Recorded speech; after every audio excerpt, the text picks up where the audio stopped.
Во регионот во моментов има над 1000 слободни работни места. Се бараат келнери, хигиеничари, луѓе за сервирање на салати, комерцијалисти, возачи за автобуси и други профили.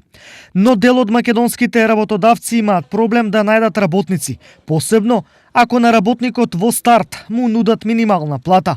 Минималецот не е примамлив за невработените, посебно за младите.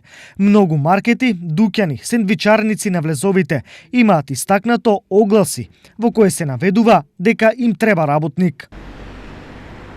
Се пријавуваат млади кандидати за работа, доаѓаат и за 2 до 3 дена си одат. Дали прибираат работа, сакаат повисока плата, а помал ангажман, навистина не знам, но ние постојано бараме работници, се жалат од штипските маркети.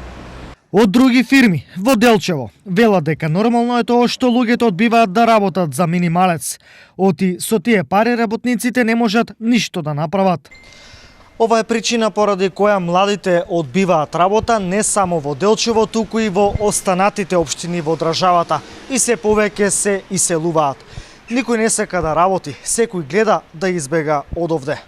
Во Кочанска млекарница исто така раскажуваат дека прво проблем е тоа што не се пријавуваат работници на огласите, но и да се пријават бараат висока плата, а немаат соодветно знаење.